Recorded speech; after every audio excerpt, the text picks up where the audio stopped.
الواقعه ديال اليوم شخصيه مشهوره غيتم التصفيه ديالها داخل المنزل ديالها، وتحطوا جوج فرضيات: هي مات بدافع السرقه، هي مات بسبب الدفاع عن النفس من الميول اللي كان فيه. هادو جوج فرضيات، حنا غادي نتحققوا شكون الفرضيه اللي منهم صحيحه في النهايه ديال القصه. القصه ديال اليوم هي قضيه مقتل رائد رواد الاغنيه الشعبيه الفنان الراحل عبد الله البيضاوي. القصه غادا تبدا نهار عبد الله البيضاوي قرر انه يرجع من بلد الغربه، يرجع للمغرب، استقر في المغرب. قال لولادو وليداتي حنا بغينا نمشيو نرجعوا نستقروا في المغرب، حيت انا عييت بزاف من الغربه وبغيت نرجع نستقر في بلادي.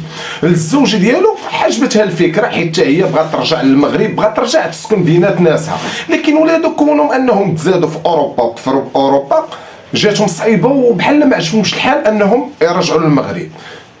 ولكن الهضره هي ديال الكبير ديال الدار، قرر انه يرجع للمغرب. رجع عبد الله البيضاوي هو وعائلته، رجعوا استقروا في فيلا كاينه في مدينه المحمديه. عبد الله البيضاوي ولا كيخدم في المغرب في الحفلات الكبار وفي الاعراس المغربيه. واحد النهار يتعرض عليه تعرضت عليه واحد الكونطرا في واحد الكاباري كاين في عين ديال. مشى سنا معاهم الكونطرا، بدا خدام على راسو، يوميا كيمشي كيزاول المهنه ديالو وكيرجع في الليل، يعني لا نافيت كيمشي وكيجي، كيمشي من كازا العين ديال كيرجع للمحمديه. واحد النهار هو يقول لمراتو راني عييت بزاف وما بقيتش قادر نبقى يوميا غادي جاي يوميا انا كنصوم. قلت لي غنقول لك واحد الفكره، غتدبر على شي شيفور منها يبقى يتسخر لينا حنايا، منها انت يجيبك ملي تكون راجع من الخدمه ديالك. قال فكره هذه زوينه.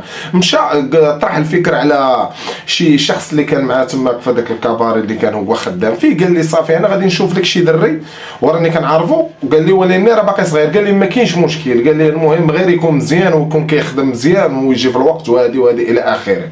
واحد النهار هو يتم جاي واحد الشخص دق في الباب ديال الفيلا ديال عبد الله البيضاوي، خرج عنده مراته قالت لي شكون انت؟ قال لي انا هو الشيفور اللي غادي يخدم معاكم وغيكون هو الشيفور ديال عبد الله البيضاوي. جا عبد الله مع ديك الخمس ديال العشيه، تلاقى مع الشيفور، هضر معاه، جبت ليه لاكار ديالو الشيفور باش يوريها لي ولا يخليها عنده، خطي فوتوكوبي شي لعيبه. قال لي ما كاينلاش تعطيها ليا حيت من وجهك باين دري نقي باين معقول وانا غادي نتيقفك. بقى خدام معاه تقريبا شي عام. واحد النهار الشيفور ما جاش الخدمه ديالو الصباح، والصباح ناعس، وهي تجي عند امو قالت لي مالك ولدي علاش ما مشيتيش الخدمه؟ قال لها الوالد هذيك الخدمه انا ما بقاش باليا فيها، وحتى داك السي عبد الله انا ما بقاش باليا فيه وما بقيتش باغي نمشي لهذيك الخدمه. واحد النهار الشيفور كان جالس في واحد القهوه، وديك القهوه كان فيها عبد الله البيضاوي. من تلاقى معاه جا ريح هو وياه، قال لي مالك ياك ما بدلتيني، ياك ما قلبتي لك على شي خدمه جديده، واش انا درت لك شي حاجه ما عجباتكش؟ قال لي لا غير ما بقيتش باغي نخدم وصافي، راه عييت من الخدمه وبغيت نرتاح شويه. قال لي غير قول لي شنو اللي قلقك؟ قال لي والله ما قلقتني شي حاجه، قال لي راه غير انا صافي ما بقيتش باغي نخدم في هذيك الخدمه وبغيت نرتاح مع راسي. قال لي عرفتي اش غادي دير؟ قال لي كاينه واحد السهره في عين دياب، يلاه معايا زها مع راساتك، وفي الاخر بغيتيش ترجع معايا للخدمه بلاش ترجع، صافي سير رجع في حالك لداركم. مشى هو وياه، مشى معاه للبواط، السهره غادا بخير، بقاو ناشطين، زعما الوقت كيدوز زوين. ولكن من وصلت 4 ديال الصباح تقريبا صافي السهره سالات، بغى الشيفور يمشي بحالو.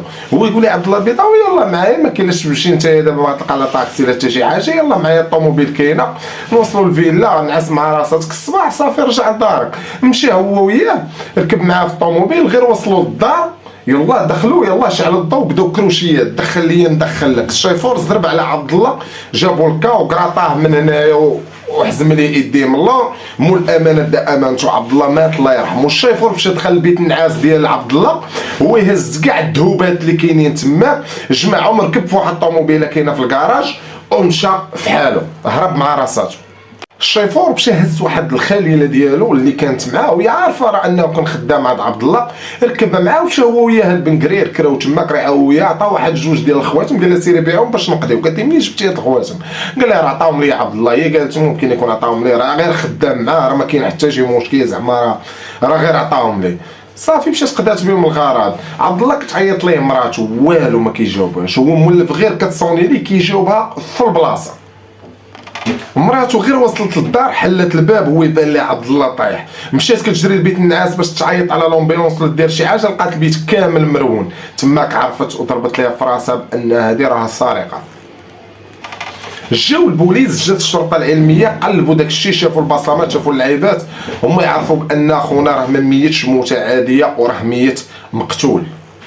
قلبوا مزيان، هما يعرفوا بانه ميت ومخنوق يعني مقجوج.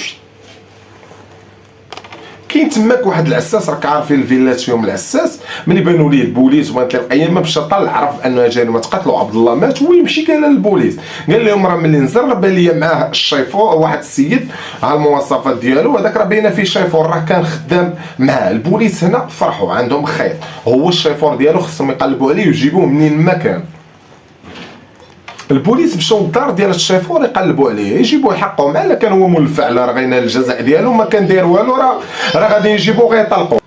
مشاو للدار ديالو يقلبوا عليه والو ما لقاوش نهائيا، قلبوا عليه والو ما لقاوش، النهار الاول النهار الثاني الثالث والو، تقول الارض بلعاتو ما كاينش. 3 ايام هو غابر هاد الشيفور. النهار الاخر خلى الطوموبيل ديالو في بن قرير وشد طاكسي ورجع لدارهم. مع دخل وهي تقول لي اختو علاش قتلتي، شنو درتي شنو درتي، البوليس جاو كيقلبوا عليك، واش انت هو اللي قتلتي عبد الله. عرف نهار حماض، عرف القضيه كبرات بزاف، قال لختو ما عندي ما نخبي عليك، انا راني مشيت معاه للدار ومع دخلت بدا كيتحرش بيا، ما عقلتش على راسي حتى ضربتو بكروشي طاح غيب قراطيتو قدامو الامانه امانتو.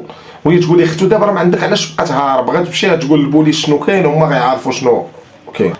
اختو عيطات للبوليس، البوليس جاو داوه مشى عندهم اعترف ليهم بكل شيء.